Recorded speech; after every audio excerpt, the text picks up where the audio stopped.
Hello everyone, welcome back to Shah knowledge banks YouTube channel. स्वागत है आपका एक बार फिर से Shah knowledge bank YouTube channel पर। उम्मीद करता हूं आप सभी अच्छे से होंगे और आपकी तैयारी बिल्कुल अच्छे से चल रही होगी। फ्री मॉक टेस्ट 2 आपका रहने वाला है आज, जो हम लोग इस वीडियो सेशन में डिस्कस करने वाले हैं। मॉक टेस्ट 1 हम लोगों ने कल डिस्कस किया था, आपका जनरल इंग्लिश वाला पोर्शन, जिसमें हम लोगों ने 30 MCQs आपके डिस्कस किए थे बड़े ही प्रॉपर तरीके से। ठीक है, उसमें काफ़ी बच्चों ने अच्छे से अटेम्प्ट करा था उसको।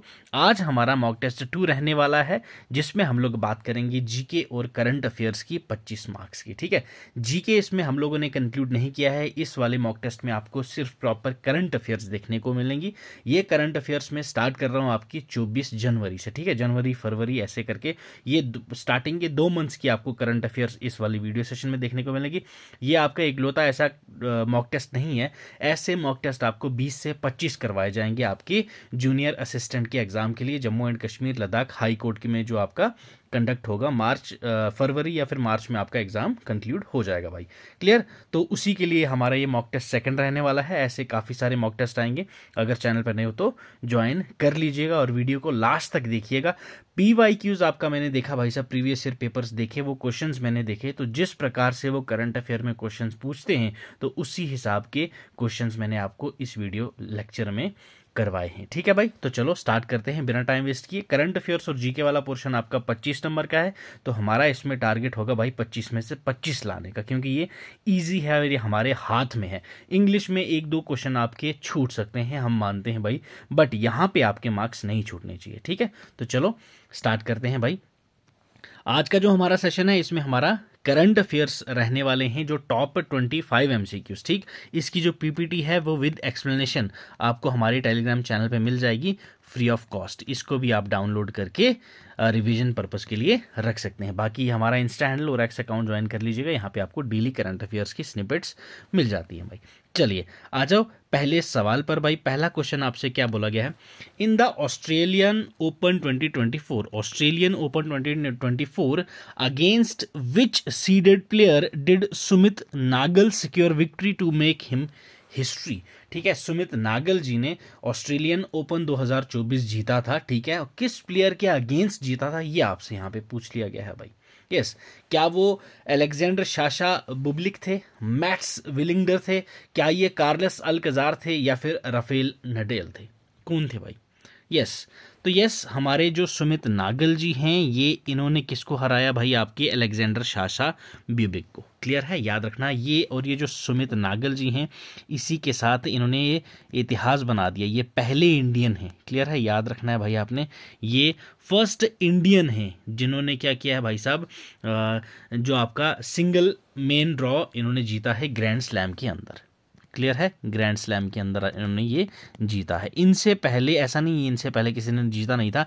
इनसे पहले हमारे जो रमेश जी थे, कौन थे? रमेश कृष्णन।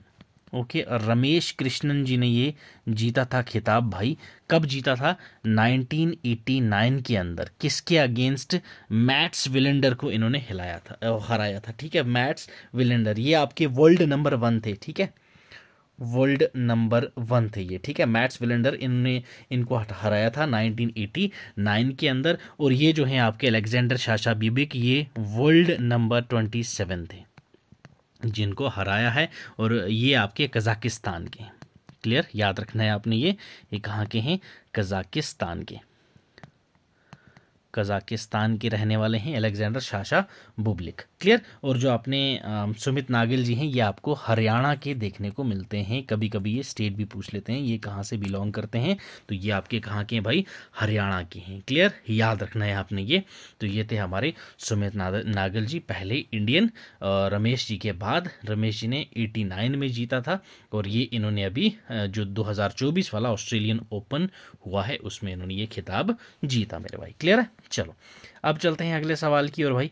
नेक्स्ट क्वेश्चन आपसे पूछा गया है, what is the theme of 8th Asia economic dialogue AED 2024 की जो हुई, उसकी थीम क्या थी, ये आपसे यहाँ पे पूछा गया है। क्या ये advancing economic integration in Asia Pacific region है, navigating global challenges a road map for economic stability है, sustainable economic development a blueprint for the future है, geo economic challenges in era of flux? Yes, क्या है theme आपके eighth Asia economic dialogue जो 2024 में conclude किया गया?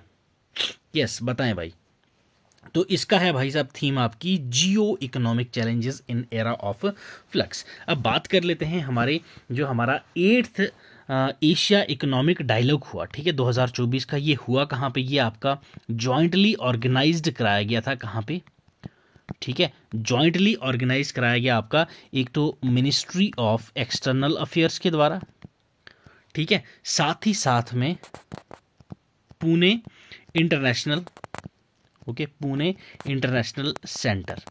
Clear, याद रखना है आपने, PIC, ministry of external affairs और PIC, इन दो के द्वारा ये एनुअल जियो इकोनॉमिक्स कॉन्फ्रेंस थी जो कंडक्ट करवाई गई थी। ठीक है, तो इसकी थीम क्या रही भाई? जियो economic challenges in era of flux. ठीक है, ये जो कॉन्फ्रेंस थी, इस कॉन्फ्रेंस के अंदर, ठीक है, आपकी ये जो कॉन्फ्रेंस हुई, इस कॉन्फ्रेंस के अंदर 46 स्पीकर्स आए थे। कितने आए थे भाई साहब इस कॉन्फ्रेंस में?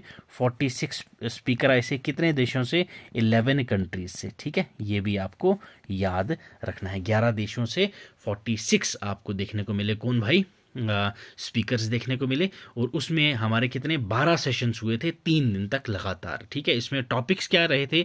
जैसे women in Jio economics, generative AI, India का जो रोल है इंफॉर्मेशन टेक्नोलॉजी के अंदर, तो ये सभी इस कॉन्फ्रेंस के टॉपिक्स थे। ठीक है, तो थीम क्या थी? Geo economic challenges in an era of flux. Clear?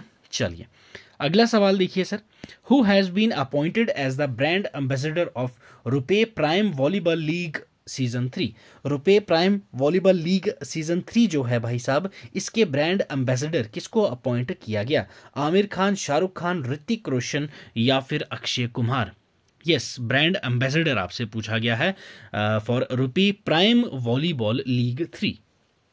Yes, तो रुपी प्राइम लीग 3 के जो एम्बेसडर हैं वो कौन है भाई साहब? आपके ऋतिक रोशन जी। ठीक है भाई साहब, ऋतिक रोशन जी को यहाँ पे बनाया गया है आपके लीग 3 के सीजन 3 के जो आपके ब्रांड एम्बेसडर। क्लियर है? चलिए अब चलते हैं अगले सवाल पर।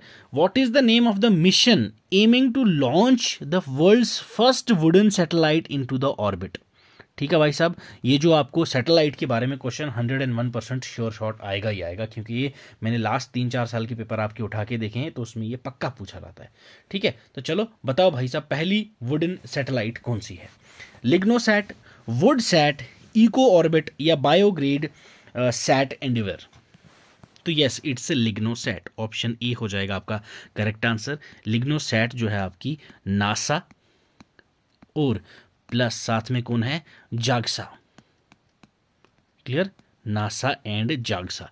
क्लियर, ये दो जो हैं साथ में मिलके इन्होंने बनाया है, और ये दुनिया की, हमारे देश की नहीं, ये दुनिया की वर्ल्ड्स फर्स्ट वुडन सैटेलाइट है जो कहाँ जा रही है भाई?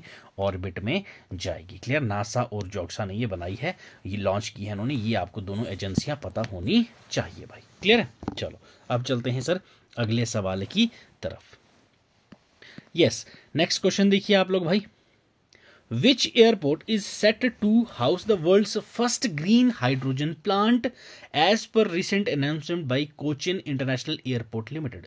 CILA की रिपोर्ट के अकॉर्डिंग उन्होंने जो अनाउंसमेंट की थी, कौन सा एयरपोर्ट है जो हाउस बनेगा दुनिया का पहला ग्रीन हाइड्रोजन प्लांट का? ठीक है, यहाँ पे ग्रीन हाइड्रोजन प्लांट आपको पहला देखने को मिलेगा पूरी दुनिया का, हमारे देश का ही नहीं, पूरी दुनिया का। कौन सा होने वाला है वो और एयरपोर्ट, वो आपको बताना है। पहली चीज़ आपको ये पता होना चाहिए भाई, ग्रीन हाइड्रोजन है क्या चीज़? ठीक है, ग्रीन हाइड्रोजन का प्लांट पूरी दुनिया का पहला है। तो ग्रीन हाइड्रोजन चीज़ क्या है? ग्रीन हाइड्रोजन जो है हम प्रोड्यूस करते हैं पानी से, क्या यूज़ करके? रिन्यूएबल एनर्जी रिसोर्सेज का यूज़ करके। ठीक है, इसको हम लोग क्या बोलते हैं? ग्रीन हाइड्रोजन को याद रखना, फ्यूचर फ्यूल। क्लियर, क्या बोला जाता है? Future fuel. इसको हम लोग फ्यूचर फ्यूल भी कहते हैं, ये टर्म भी आपको याद रखना है। और ये जो है आपका जीरो कार्बन एनर्जी स्ट्रेटेजी को फॉलो करता है। क्लियर, याद रखना है आपने। तो ये कौन सा है भाई साहब? आपका मुंबई एयरपोर्ट है, दिल्ली एयरपोर्ट, कोचिन एयरपोर्ट या फिर आपका बेंगलुरु एयरपोर्ट? यस, तो ये आपका है भाई कोचिन एयरपोर्ट। ऑप्शन 3 हो जाएगा आपका करेक्ट आंसर। कोचिन एयरपोर्ट जो है ये आपका Cochin international airport limited, CIAL। Clear, ये आपको जो दिख रहा है, इनके जो चेयरमैन हैं, क्लियर, इनके चेयरमैन कौन है भाई? इनके चेयरमैन है भाई साहब केरला के CM हैं, जो आपको कौन देखने को मिलता है भाई साहब? पिनाई विजयन।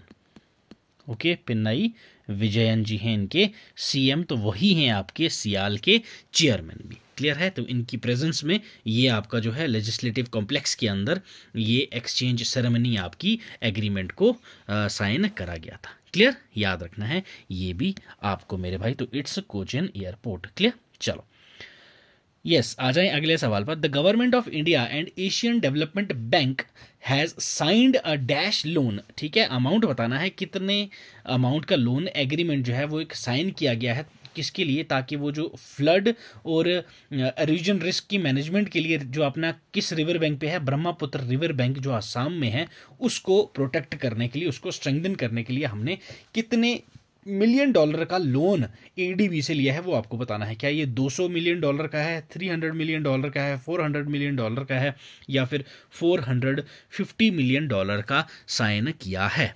यस, बताओ भाई साहब। देखो, आपको पता है हमारे इतिहास का ब्रह्मपुत्र रिवर हो गई, तो इसका क्या है, फ्लड आता रहता है। क्लियर है? तो इस फ्लड को कंट्रोल करने के लिए हमने climate resilient Brahmaputra integrated flood and river bank halogen risk management project एक स्टार्ट करा है, जिसका मेन एम क्या है कि भाई साहब हम ऐसा कोई तरीका ढूंढें। हमारा एम क्या है, उसको बिल्ड करना कि भाई साहब जो भी वहाँ पे जो हमारी स्लाइडिंग आ रही है, फ्लड आ रहा है, उसको हम लोग कैसे की इंटरवेंशन करके, प्रोजेक्ट इंक्लूज करके उसको स्टेबल कर लें कि भाई साहब वहाँ पे फ्लड ना आए। ठीक, तो उसकी जो सिल्टेशन की मेजर है उसको हम लोग 32 किलोमीटर तक जितना लंबा है और 60 किलोमीटर जो उसका रिवर बैंक है उसको हम लोगों ने प्रोटेक्ट करना है। क्या करना है, मान लो ये आपका क्या है भाई, ब्रह्मपुत्र रिवर यहाँ इस एरिया से फ्लो होता है। ठीक है, अब यहाँ से अगर ये फ्लो हो रहा है तो पूरा का पूरा ये एरिया क्या है, बाढ़ पीड़ित हो जाता है। तो इस साइड का जो 32 किलोमीटर है और ये जो रिवर बैंक वाले साइड का 60 किलोमीटर है, ठीक है, इनको हम लोगों ने सिल्टेशन से प्रोटेक्ट करना है। तो इसकी प्रोटेक्शन के लिए हम लोगों ने क्या लिया भाई, लोन लिया। तो कितने का लोन लिया है वो हम लोगों ने, तो यस इट्स 200 मिलियन डॉलर का। क्लियर है? किससे लिया है, एडीबी से लिया है। याद रखना किसने लिया है, हमारी गवर्नमेंट ऑफ इंडिया ने। आसाम के अंदर जो ब्रह्मपुत्र रिवर की रिस्क होती है, किसकी, फ्लड एरोजन की, रिवर बैंक एरोजन की और फ्लड की, उसको हम लोगों ने प्रोटेक्ट करना है। ये हम लोगों ने प्रोजेक्ट जो है ये बेनिफिट करेगा 1 मिलियन पीपल्स को। ठीक है भाई, याद रखना। और जो क्रॉप प्रोडक्शन है उसको भी इंक्रीज करेगा हमारा 50,000 हेक्टेयर्स लैंड को। क्लियर है? ये आपको पता होना चाहिए, जनरल सी चीज है। चलो अब चलते हैं सर अगले सवाल की और who has been appointed as the chairman of the telecom regulatory authority of India, that is try. Try की जो अभी चेयरमैन किसको नियुक्त किया गया है, ये आपसे यहाँ पे पूछा गया है भाई साहब। क्या ये राजेश सिंह राठौड़ जी को किया गया, क्या ये सुनील गुप्ता माहेश्वरी जी को किया गया, क्या ये अनिल कुमार लाहौती जी को किया गया, या प्रीति शर्मा कपूर जी को किया गया? यस, तो टेलीकॉम के जो ट्राई के, telecom regulatory authority of India के जो अभी चेयरमैन नियुक्त किए गए हैं वो आपके हैं अनिल कुमार लोहाती जी। ठीक है, ऑप्शन 3 हो जाएगा आपका करेक्ट आंसर। ठीक है भाई साहब, अनिल कुमार लोहाती जी ये आपके रेलवे बोर्ड के चीफ रह चुके हैं, फॉर्मर। ठीक है भाई साहब, और अभी करंटली इनको चेयरमैन बना दिया गया है ट्राई का। क्लियर? याद रखना है आपने। और ये ट्राई का जो चेयरमैन की टेन्योर रहता है वो है आपका 3 ईयर्स के लिए। क्लियर? ये भी आपको पता होना चाहिए मेरे भाई। ठीक है, 3 ईयर्स और 65 ईयर्स जो पहले कंप्लीट हो जाता है तो वो आपका टेन्योर हो जाता है फॉर ट्राई। क्लियर? चले अब आ जाओ अगला सवाल भाई मेरे। नेक्स्ट क्वेश्चन देखिए, what is the name of India's first septic tank cleaning robot? ठीक है भाई साहब, अपना जो वेस्ट वाटर होता है, जो अंडरग्राउंड होता है, उसमें एक टैंक हम लोग लगाते हैं। उस टैंक की क्लीनिंग के लिए हम लोगों ने एक रोबोट बनाया है, septic tank cleaning robot. India का पहला है वो।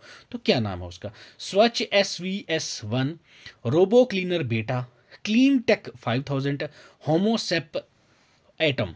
यस, कौन सा है भाई साहब? इंडिया का पहला सेप्टिक टैंक क्लीनिंग रोबोट जो है वो है होमोसेप ऑटम। क्लियर है? होमोसेप ऑटम। क्लियर? ऑप्शन 4 हो जाएगा आपका करेक्ट आंसर। अगर मैं आपसे पूछूं भाई साहब ये डेवलप किसने करा है, क्योंकि आपको कभी कभी एग्जाम में पूछा क्या जाता है भाई साहब, होमोसेप जो आपका एक एटम रोबोट है ये किसने डेवलप करा है, बताओ भाई साहब।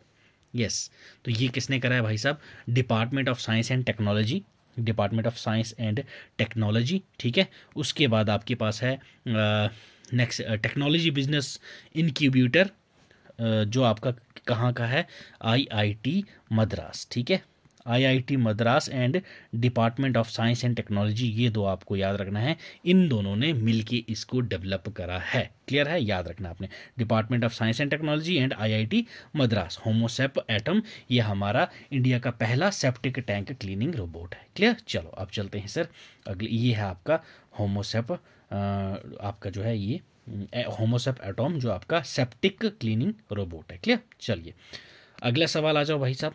What is the name of digital platform through which volunteers are registered for the national youth festival activities? Yes, national youth festival activities के लिए जो यूथ को वॉलंटियरली रजिस्टर करते हैं वो कौन सा प्लेटफॉर्म था? पहली चीज़, नेशनल यूथ फेस्टिवल एक्टिविटीज़ हैं कौन सी भाई? ये वो एक्टिविटीज़ हैं जो हम लोग कब मनाते हैं? यूथ डे वाले दिन। ठीक है, हमारा नेशनल यूथ डे हम लोग कब मनाते हैं भाई? नेशनल यूथ डे तो वो हमारा हर साल सेलिब्रेट करा जाता है 12 जनवरी को, ये भी आपने याद रखना है। ठीक है, तो इसी दिन के लिए हम लोग क्या करते हैं, नेशनल यूथ फेस्टिवल जो एक्टिविटीज़ होती हैं उसके लिए वॉलंटियरली हम लोग उनको लेते हैं, बंदों को भाई साहब, जो वहाँ पे वॉलंटियरली अपनी रजिस्ट्रेशन वगैरह करवाते हैं। तो ये आपका जो था 28th, ठीक है, 28th वाला जो नेशनल यूथ फेस्टिवल जो कहाँ पे आपको देखने को मिला भाई साहब? महाराष्ट्र के अंदर। क्लियर, कहाँ? महाराष्ट्र के अंदर। ठीक, अगर मैं बोलूँ आपको 27th वाला जो 2024 में वो कहाँ, कौन सा वाला था? तो वो आपका 27th वाला था। ठीक है, 27th। क्लियर, 2024 वाला 27th, 2028 वाला 2025 जनवरी 12 को जो हुआ वो था 28 वाला। ठीक है, तो अब मुझे बताओ कौन सा था डिजिटल प्लेटफॉर्म? तो उसको हम लोग बोलते हैं माई भारत। ठीक है, ऑप्शन फर्स्ट हो जाएगा आपका correct answer, that is my Bharat. तो इसमें क्या है भाई साहब, आपके जितने भी डाइवर्स एक्टिविटीज़ होती हैं जो प्लान की जाती हैं आपकी नेशनल यूथ डे को सेलिब्रेट करने के लिए, बड़ा ही क्रुशियल रोल होता है इसको ऑर्गेनाइज करना, मैनेज करना। तो ये हमारे जो है वॉलंटियर जो होते हैं वो अपनी रजिस्ट्रेशन करते हैं, एक्सप्रेस करते हैं अपना इंटरेस्ट पार्टिसिपेट करने का, उनके जो नियरेस्ट में आपका जो भी कोई एक सेंटर होता है, तो किसके थ्रू? ये एक ऑनलाइन ऐप है, ऑनलाइन पोर्टल है, दैट इज माई भारत, इसके थ्रू वो करते हैं। ठीक है सर, चलिए अब आ जाओ अगले सवाल पर भाई।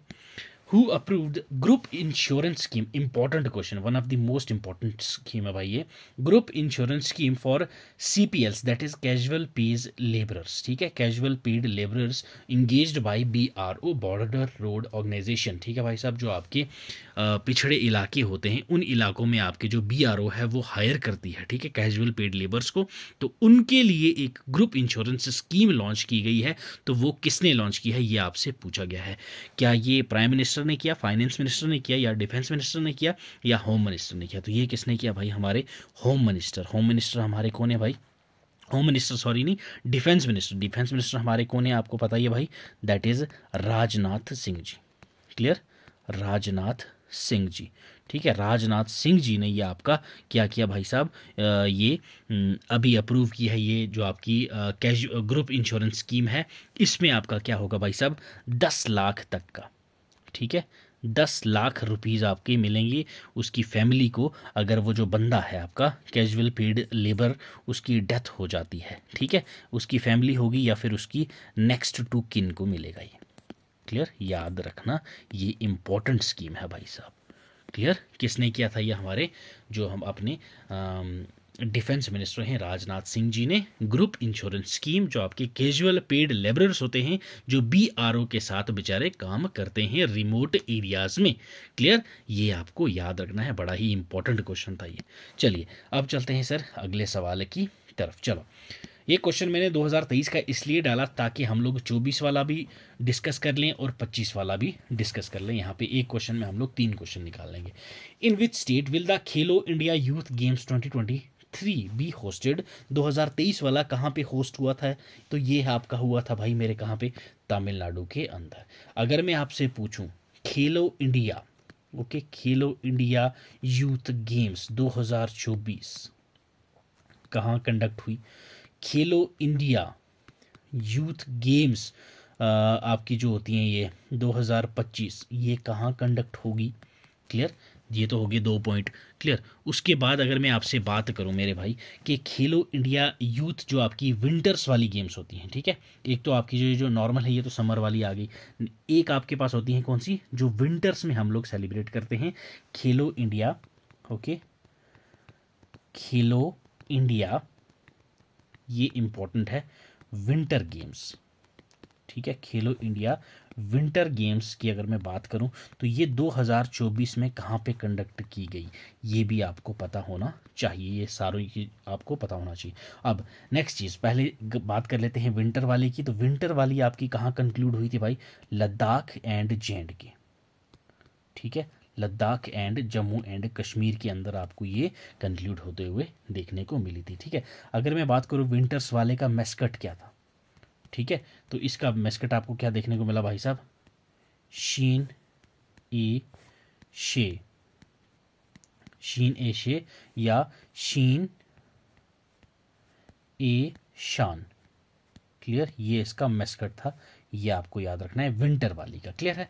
अब जो आपकी खेलो इंडिया यूथ गेम्स, ये जो 2023 में हुआ, ये कौन सा एडिशन था आपका, ये आपका 5th एडिशन आपको देखने को मिला, क्लियर। कौन सा एडिशन देखने को मिला भाई, 5th एडिशन। तो 2024 में कौन सा हुआ था, that is your 6th edition, clear है, याद रखना है 6th एडिशन आपकी, ये जो एक फ्लैगशिप इवेंट है जो गवर्नमेंट ऑफ इंडिया करवाती है आपकी खेलो इंडिया इनिशिएटिव के अंदर। तो ये जो 2024 में आपको कब से कब देखने को मिला भाई साहब, ये हमारी कंक्लूड हुई कब, 31 जनवरी 2024 को कंक्लूड हो गई थी, क्लियर है। 2024 को 31 जनवरी को ये ख़त्म हो गई थी। अब जो खेलो इंडिया यूथ गेम्स 2025 वाला, ये कहाँ पे आपको देखने को मिलेगा भाई, ये हमारा बिहार में कंक्लूड होगा, क्लियर। ये पॉइंट भी आपको याद रखना है मेरे भाई, क्लियर है। तो एक क्वेश्चन के साथ हम लोगों ने 3-4 क्वेश्चन एट अ टाइम सारे के सारे कंक्लूड कर दिए, ठीक है भाई, समझ आई, क्लियर। और कोई आपको डाउट हो तो आप लोग कमेंट करके पूछ सकते हैं, या फिर कुछ मेरे से छूट गया हो तो आप यहाँ कमेंट सेक्शन में बिल्कुल बता सकते हो मेरे भाई, कुछ भी, ठीक है। चलो, what is the name of the new social welfare scheme launched by chief minister Mamata Banerjee for the scheduled caste and scheduled tribe students in West Bengal. देखो SC ST कितना इंपॉर्टेंट है हमारे लिए, आपको पता ही, अभी SC2 एक जो था उस पर मुद्दा चल रहा है, हमारे यहाँ के जो MP MLA थे वो सारे यहाँ पे स्ट्राइक पे बैठ गए थे, ठीक है। तो इसलिए मैंने ये क्वेश्चन आपको डाला है यहाँ पे। क्या ये योजना सहयोग था, संवेदना था, योग्य श्री था, या फिर शिक्षा अभियान था। यस, ममता बनर्जी ने कौन सी एक नई सोशल वेलफेयर स्कीम जो थी वो SC ST ट्राइब स्टूडेंट्स के लिए वेस्ट बंगाल में लॉन्च की, तो वो आपके पास है योग्य श्री, क्लियर। ऑप्शन 3 हो जाएगा आपका करेक्ट आंसर, दैट इज योग्य श्री। अब ये योग्य श्री स्कीम क्या है भाई, ये आपका पहली चीज़ तो SC एंड STs के लिए है, ठीक है। इस स्कीम के अंडर करेंगे क्या, ये 50 ट्रेनिंग सेंटर्स होंगे यहाँ पे, कहाँ पे, आपके वेस्ट बंगाल के अंदर क्या होंगे, 50 ट्रेनिंग सेंटर्स आपको देखने को मिलेंगे भाई साहब। और ये 50 ट्रेनिंग सेंटर्स करेंगे क्या भाई साहब, ये जो आपके स्टूडेंट्स हैं उनको कम्पिटिटिव एग्ज़ाम्स के लिए प्रिपेयर करवाएंगे, क्लियर, कम्पिटिटिव एग्ज़ाम्स के लिए प्रिपेयर करवाएंगे, क्लियर यहाँ पे। और एडिशनली ये आपको फ्री ट्रेनिंग भी देंगे, क्या देंगे भाई, यहाँ फ्री ट्रेनिंग भी प्रोवाइड करवाई जाएगी। और ये जो फ्री ट्रेनिंग के लिए आपके कितने ट्रेनिंग खुलेंगे, ट्रेनिंग सेंटर्स भाई साहब, 46 सेंटर्स होंगे ये। और इन सेंटर्स में क्या करवाया जाएगा, यहाँ पे आपको फ्री में क्या कराया जाएगा भाई साहब, 46 सेंटर्स में फ्री में ट्रेनिंग दी जाएगी, ताकि आप गवर्नमेंट जॉब्स और सिविल सर्विस की तरफ जा सको, ठीक है भाई साहब, क्लियर, याद रखना है आपने ये। चलो अब चलते हैं अगले सवाल की तरफ। चलिए नेक्स्ट क्वेश्चन देखिए, who is the author of the book sculpted stones mysterious of Mamallapuram. Yes, important question है ये भी। बुक का नाम क्या है, sculpted stones mysterious of Mamallapuram. ये बुक किसने लिखी है आपसे पूछा है, अश्विन प्रभु, RK नारायण, अरुंधति राय, या फिर विक्रम सेठ। यस, किसने लिखी है ये बुक, तो भाई साहब ये आपकी बुक जो है ये आपकी लिखी अश्विन प्रभु जी ने, क्लियर।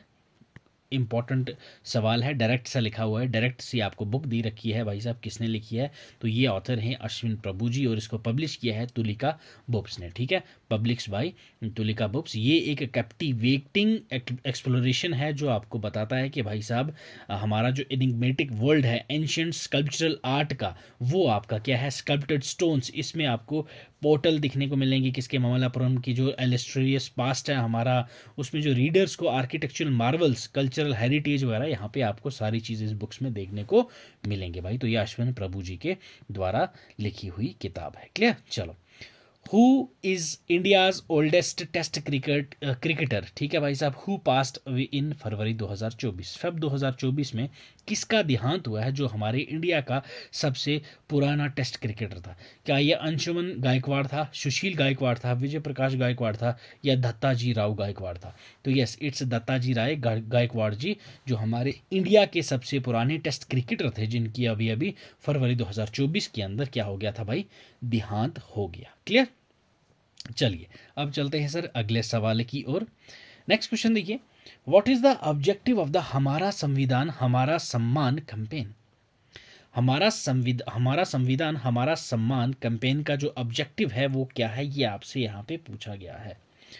सेलिब्रेट करना इंडिया का इंडिपेंडेंस डे, ठीक है, promote cultural heritage, commemorate the 75th year of India as republic, honour prominent legal personalities.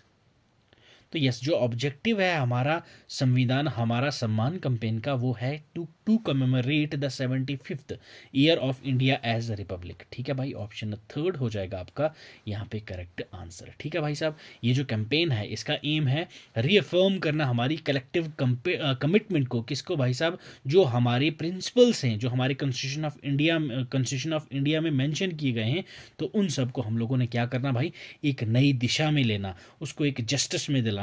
तो इसके अंडर ही हम लोगों ने दिशा स्कीम लॉन्च की, ठीक है, जिसके अंदर क्या था, 67 लाख सिटीजन जो हैं वो प्री लेजिस्लेशन एडवाइस ले सकते हैं। तो दैट इज दिशा स्कीम, ये भी आपको याद रखना है।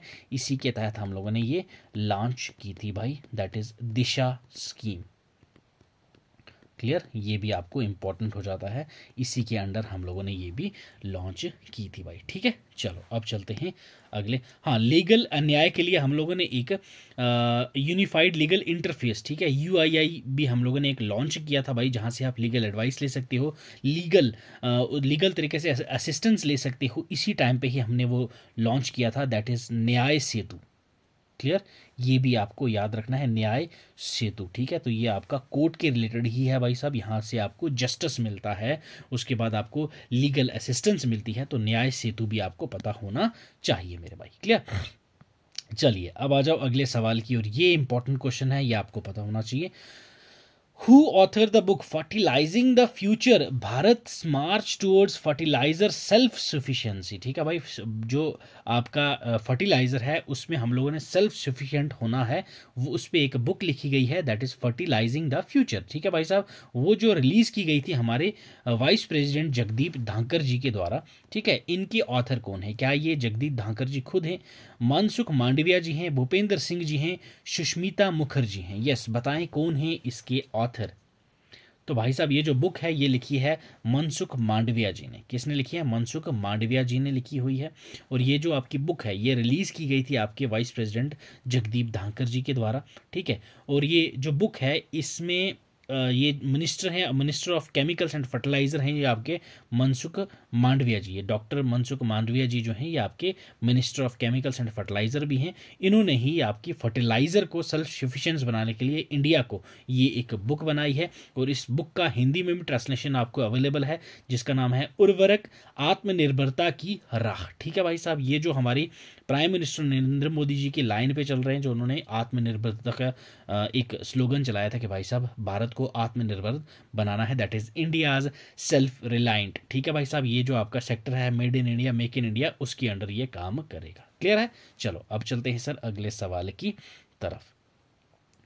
इन February 2024 which country announced a visa free policy for Indian citizens? ठीक है भाई साहब, कौन सी कंट्री ने अनाउंस किया था वीज़ा फ्री पॉलिसी हमारे इंडिया के लिए भाई साहब? Russia, Iran, Saudi Arabia, UAE? किसने किया था? यस, तो इट्स ईरान। ठीक है भाई साहब, ईरान ने अनाउंस करा था आपका 15 डे वीज़ा फ्री पॉलिसी। ठीक है, 15 डेज वीज़ा फ्री पॉलिसी। ठीक है भाई साहब, कोई भी टूरिस्ट आपका घूमने के पर्पज से जाएगा तो 6 मंथ्स के लिए इन्होंने बोला था, वंस इन अ 6 मंथ ये जा सकते हैं 15 दिन के लिए विजिट के लिए, कहाँ पे? आपका ईरान के अंदर घूमने के लिए। क्लियर है भाई? याद रखना है, नहीं इससे लॉन्गर स्टे आपको करना है तो वीज़ा आपकी application standard visa application process आपको एप्लीकेबल रहेगा ही रहेगा, वो आपने करना है। जस्ट 15 डेज़ के लिए आपको वीज़ा फ्री पॉलिसी रहती है, मिलेगी ईरान के अंदर। क्लियर है सर? चलें अब चलते हैं अगले सवाल की तरफ। चलो in which two countries was the launch of UPI unified payment interface services take place in February 2024। फरवरी 2024 के अंदर कौन सी दो कंट्रीज़ में हम लोगों ने यूपीआई लॉन्च करा, ये आपको बताया। देखो हमारा जो यूपीआई है वो काफ़ी इंटरनेशनल हो चुका है। हम लोगों ने सिंगापुर में लॉन्च कर दिया, मलेशिया में लॉन्च कर दिया, कंबोडिया में, Hong Kong, Nepal, Bhutan, France, Japan, south Korea, Taiwan, Thailand, Philippines, Vietnam, UK, Russia, Oman वगैरह वगैरह, ये सभी कंट्रीज़ में हम लोगों ने लॉन्च कर दिया। अभी हाल ही में हम लोगों ने दो कंट्रीज़ में किया, वो कौन सी हैं वो आपसे पूछा है।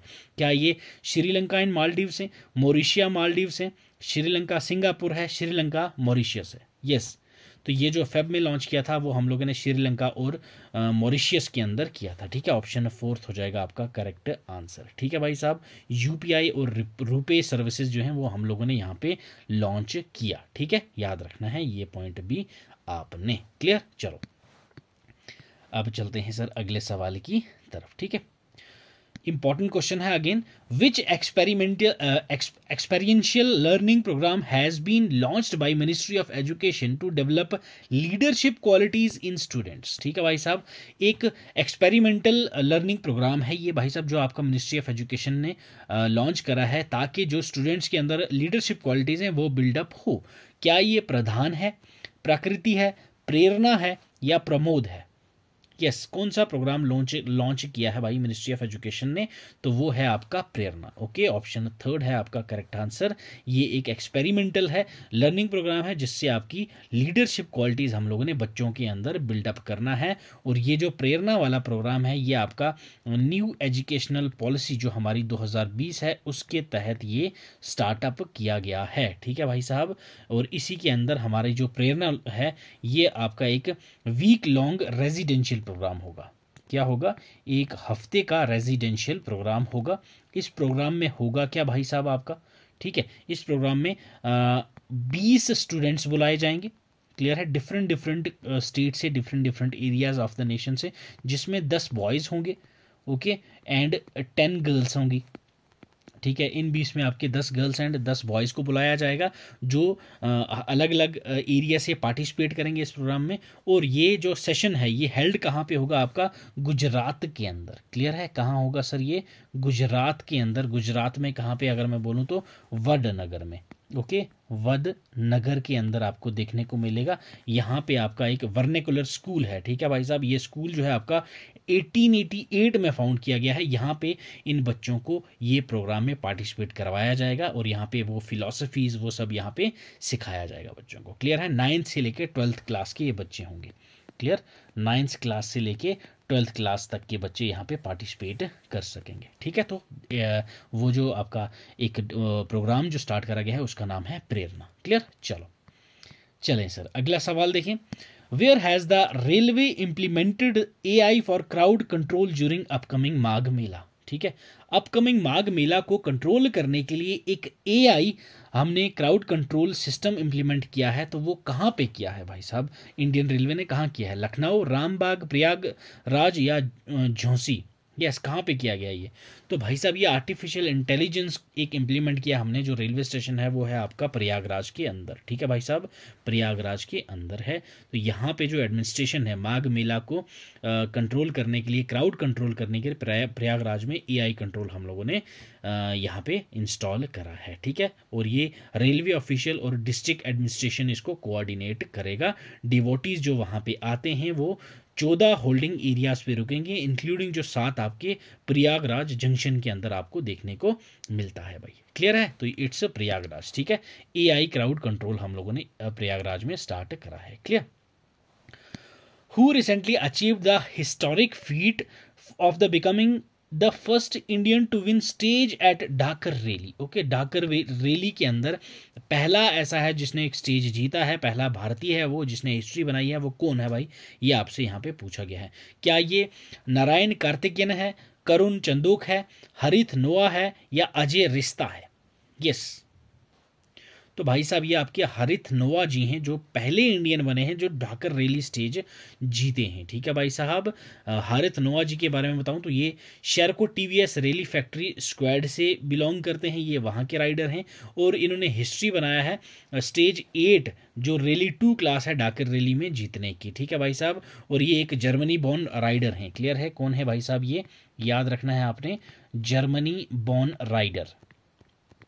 ओके, जर्मनी बॉर्न राइडर हैं जो आपके कहाँ से हेल करते हैं भाई, hailing from Kerala. Okay, Kerala से ये हेल करते हैं, तो ये आपको याद रखना है। ठीक है सर, चलो अब चलते हैं अगले सवाल की तरफ। चलिए, who is the first women to hold $100 billion fortune as per reported by Bloomberg. Bloomberg की रिपोर्ट के अकॉर्डिंग कौन सी पहली महिला है जो $100 बिलियन होल्ड कर रही है भाई? क्या ये फ्रेंकोइस बेंटन मियर्स है, मैरिलिन हैवसन है, सेफ्रा काइट्स है, गैल बैट्रियक्स है? कौन है भाई साहब ऐसी पहली महिला? यस, बोलिए। तो भाई इट्स फ्रेंकोइस्ट। ओके, फ्रेंकोइस्ट बेटनकोर्ट मायर्स, ये वो है भाई साहब। लॉरियल पेरिस यूज़ करते हो, लॉरियस के जो प्रोडक्ट हैं उनकी ये मालकिन हैं। ये पहली महिला हैं पूरी दुनिया की जिनके पास 100 बिलियन फॉर्च्यून है, जो ब्लूमबर्ग रिपोर्ट ने बताया है। Standing at the 12th richest person globally. ठीक है भाई साहब, ये क्या है, हमारे मुकेश अंबानी जी से भी आगे हैं, ये आपको याद रखना है। चलो अब चलते हैं सर अगले सवाल की तरफ। ठीक है, which two airports were awarded the best airport of the year? Best airport of the year award जो है, जो आपकी विंग्स इंडिया अवार्ड्स 2024 में दिए गए हैं, उसमें बेस्ट एयरपोर्ट अवार्ड किसको दिया गया है? कौन से 2 एयरपोर्ट हैं, ये आपसे यहाँ पे पूछा गया है। Yes, Mumbai and Chennai, Bengaluru Kolkata, Bengaluru Delhi, Hyderabad and Ahmedabad, किसको मिला है? तो ये आपका मिला है भाई किसको? बेंगलुरु एंड दिल्ली को। ठीक है, बेंगलुरु और दिल्ली को मिला है आपका बेस्ट एयरपोर्ट अवार्ड, जो विंग्स इंडिया अवार्ड 2024 के हैं। ठीक है भाई साहब, वहीं हम लोग बात करें बेस्ट एयरलाइन अवार्ड किसको मिला? ठीक है, बेस्ट एयरलाइन। ठीक है, ये तो बेस्ट एयरपोर्ट थे। बेस्ट एयरलाइन अवार्ड आपको मेरा विस्तारा को। क्लियर, ये भी आपको याद रखना है मेरे भाई। क्लियर है, और हाँ, सस्टेनेबिलिटी चैंपियन किसको मिला? ठीक है, sustainability champion, sustainability champion award किसको मिला? सस्टेनेबिलिटी चैंपियन, ये इंपॉर्टेंट अवार्ड्स हैं, याद रखना। सस्टेनेबिलिटी अवार्ड चैंपियन आपको किसको मिला भाई साहब? एयर इंडिया एक्सप्रेस को। क्लियर, एयर इंडिया एक्सप्रेस को मिला आपका सस्टेनेबल एबिलिटी चैंपियन। क्लियर है, ये सभी आपको पता होने चाहिए भाई। ठीक है, चलो अब चलते हैं अगले सवाल की तरफ सर। नेक्स्ट क्वेश्चन आपसे बोला गया है, what was the name of the maiden bilateral maritime exercise between Indian navy and royal Thai navy? Yes, royal Thai navy और इंडियन नेवी के बीच में एक बायलेटरल एक्सरसाइज होती है, उस एक्सरसाइज का नाम क्या है ये आपसे पूछा है। एक्सरसाइज बंधन, एक्सरसाइज अयोध्या, एक्सरसाइज सागर, एक्सरसाइज मैत्री। यस, बताओ मेरे भाई क्या नाम है उस एक्सरसाइज का? तो वो कौन सी थी? एक्सरसाइज अयोध्या। ठीक है भाई साहब, एक्सरसाइज अयोध्या आपका है करेक्ट आंसर। अब ये कुछ इंपॉर्टेंट एक्सरसाइजेज हैं जो आपको पता होनी चाहिए भाई। पहले आर्मी की देख लेते हैं। खंजर एक्सरसाइज जो है ये आपकी India Kyrgyzstan, AustraHind India Australia, Yudh Abhyas India USA, Garuda शक्ति इंडिया इंडोनेशिया, लिमायते आपका इंडिया सेशल्स का देखने को मिलता है। उसके बाद शक्ति एक्सरसाइज इंडिया फ्रांस के बीच में है। इंदिरा इंडिया और रशिया के बीच में देखने को मिलता है भाई साहब। मित्रा शक्ति आपको इंडिया श्रीलंका के बीच में देखने को मिलता है। सूर्या किरण इंडिया नेपाल के अंदर देखने को मिलता है, और ये अभी हमारे देश में कंडक्ट हो रही है, सूर्या किरण इंडिया नेपाल की जो एक्सरसाइज है। क्लियर, बाकी आपको नेवी की देखने को मिलती है। AUSINDEX India Australia, Konkan India UK, Varuna India France. तो ये बाकी सारी आपको पीपीटी में मिल जाएंगी, वहां से आप इनको रीड आउट कर लीजिएगा। क्लियर है, चलो हम करते हैं अगला सवाल भाई। What is the name of the lunar lander developed deployed by Astrobotic technology for lunar mission in 2024? Lunar mission 2024 वाला था, उसमें उनका जो लूनार लैंडर था, ठीक है, उस लूनार का लैंडर जो था, जो डिप्लॉय किया गया था, बनाया गया था एस्ट्रोबॉटिक टेक्नोलॉजी के द्वारा, उसका नाम क्या था ये आपसे यहाँ पे पूछा गया है। क्या ये नोवा सी लैंडर था, वायोजर लैंडर था, एर्थमस लैंडर था या पेरिग्राइन लैंडर था? यस, कौन सा लैंडर था ये आपसे पूछा गया। तो ये फर्स्ट यूएस लूनार लैंडर है जो आपका 50 साल से ज़्यादा पहली बार ये बन रहा है आपका कमर्शियल डिलीवरीज के लिए। ठीक है भाई साहब, तो ये कौन सा था? पेरिग्राइन लैंडर। ठीक है भाई साहब, पेरिग्राइन लैंडर ये पहली प्राइवेट कंपनी है जो मून के ऊपर लैंड करेगी। ठीक है, फर्स्ट प्राइवेट कंपनी। ठीक है, फर्स्ट आपकी प्राइवेट कंपनी है जो आपकी लैंड करेगी कहाँ पे भाई? To land on moon. Okay, to land on moon, ये भी आपको याद रखना है मेरे भाई। तो इट्स पेरिग्राइन लैंडर। क्लियर? ठीक है, याद रहेगा। चलो सर, तो ये थे मेरे भाई आज के 25 बेस्ट MCQs आपके करंट अफेयर्स के। उम्मीद करता हूँ आपको सेशन अच्छा लगा होगा। ठीक है, तो बाकी अगर वीडियो पसंद आई हो तो भाई लाइक कर दीजिएगा। इसकी भी आपको PPT हमारे टेलीग्राम चैनल पे मिल जाएगी। टेलीग्राम चैनल का लिंक आपको डिस्क्रिप्शन बॉक्स में मिल जाएगा, वहाँ से आप इसको फ्री ऑफ कॉस्ट डाउनलोड करके आराम से प्रैक्टिस करो, रिवाइज कीजिए। वहाँ पे आपको व्हाट्सएप चैनल का लिंक भी होगा, वो भी आप ज्वाइन कर सकते हैं। बाकी ये हमारा इंस्टा हैंडल और एक्स अकाउंट हैंडल है, यहाँ से आप हमारे इन सोशल मीडिया हैंडल्स को भी ज्वाइन कर सकते हो फॉर डेली करंट अफेयर्स। ठीक है भाई, इसी के साथ आज का ये सेशन हुआ कंप्लीट। कल मिलेंगे आपको थर्ड हमारा जो मॉक टेस्ट है उसके साथ। थर्ड मॉक टेस्ट में हम लोग बात करेंगे आपके कंप्यूटर वाले पोर्शन की। क्लियर है भाई? किसकी? कंप्यूटर वाले पोर्शन के। कंप्यूटर वाला पोर्शन आपका है 15 मार्क्स का। ठीक है, तो ये 15 मार्क्स हम लोग आपके कल डिस्कस करेंगे बड़े प्यार से। बाकी आपको कुछ यहाँ समझ ना आया हो, ये हम लोगों ने अभी सिर्फ ओवरऑल कर रहे हैं, पूरा प्रॉपर तरीके से सब कुछ। यहाँ जीके वाला पोर्शन अभी मैंने यहाँ पे नहीं डाला था, ये आपके करंट अफेयर्स थे, मैंने आपको पहले ही बता दिया। फिर से रिपीट कर देता हूँ एक बार भाई साहब, आपके 20 से 25 हम लोग सेक्शनल मॉक टेस्ट लेंगे और 4 से 5 आपके फुल फ्लेज्ड 80 मार्क्स के मॉक टेस्ट कंडक्ट करवाए जाएंगे, ऐसे ही डिटेल्ड एनालिसिस के साथ। ठीक है भाई, चैनल पर नए हो तो सब्सक्राइब कर दीजिएगा और बेल आइकन को भी दबा देना। वीडियो अच्छी लगी हो तो लाइक कर देना, वीडियो अच्छी ना लगी हो तो डिसलाइक करके हमें फीडबैक जरूर से देना। ठीक है भाई, तो चलो अपना ख्याल रखो, आप पढ़ते रहो। मिलेंगे कल रात 9 बजे, तब तक अपना ख्याल रखें। God bless you, keep learning, keep sharing.